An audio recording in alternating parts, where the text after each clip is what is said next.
তার ঘরে ছোট রানী এলো পদ্মাবতী। রাজার আরো 6টি রানীর ছিল না সন্তান, পদ্মাবতীর কোলালতে মিলল সমাধান। বছর যেতে জন্ম নিল 7 ছেলে 1 মেয়ে, হয় খুশির আকাশ হঠাৎ কালো মেঘে গেল ছেয়ে।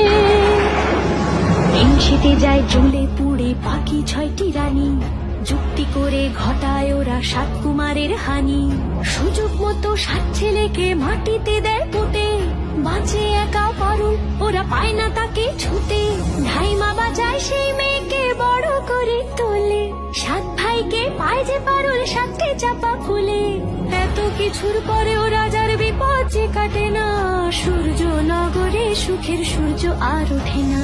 হিংসা বিবাদ বিচ্ছেদ আর প্রেমের কাহিনীতে পারুল বোন কি পারবে 7 ভাই চম্পাকে জাগাতে।